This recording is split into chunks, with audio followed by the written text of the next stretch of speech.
The first rule of personal finance is learning how to budget, but it is often a bit tricky to master, isn't it? But don't worry, today we have got some neat tricks to share. These can help you keep an eye on your expenses, and guess what? You will save more by spending less. So are you ready to dive into our 6 personal finance hacks to save more?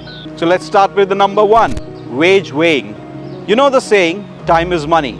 So when you are thinking about buying something that isn't exactly essential, calculate how many hours you would have to work to afford it. But how do you calculate that? It's quite simple. Divide your annual gross salary by the number of hours you work in a year.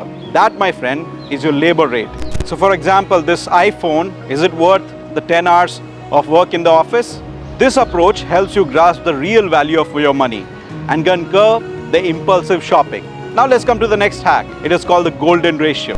This rule simplifies budgeting, and the theory is pay for the past, live in the present, and plan for the future. Confused? Let me help you with an example.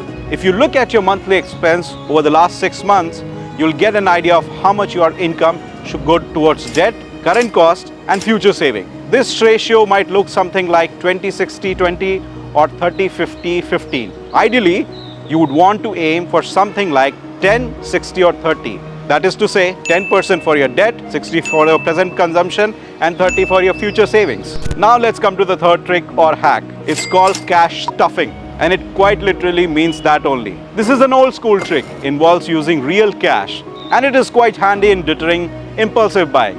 In this, you allocate your budget for different categories of expenses, put that amount of cash in a separate envelope, and use only this money for those expenses. So when you see the cash going out of those envelopes, then you know where your money is going. This way you will save more. Another interesting method is tandem saving and spending. There has been a misnomer that saving and spending don't go together. In this case, this will. Here you don't think of saving or spending as either or situation. You do both together. So when you buy a discretionary item, tally up all the weekly bills and add an equivalent amount of money into your weekly savings fund. This helps you realize the power of small savings and makes you more aware of your spending habits. This is quite useful for new earners. It will help you create a habit of saving your chiller and quite literally fill up your piggy bank.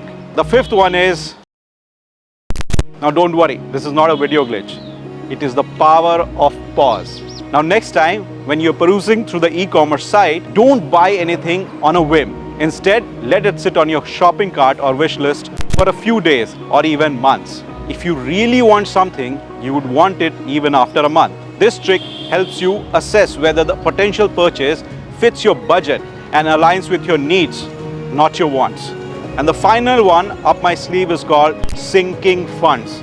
Don't worry, I'm not telling you to sink your funds. This is a gradual savings plan for a big planned expense in the future.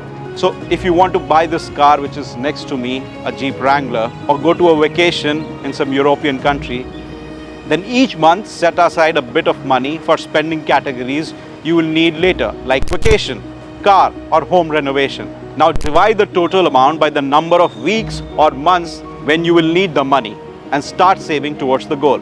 By saving ahead, you will be less stressed financially when you need the money. Plus, you will earn interest if you put the money in a savings bank account. Though I would not suggest a savings account, more like SIPs or FDs or any liquid fund.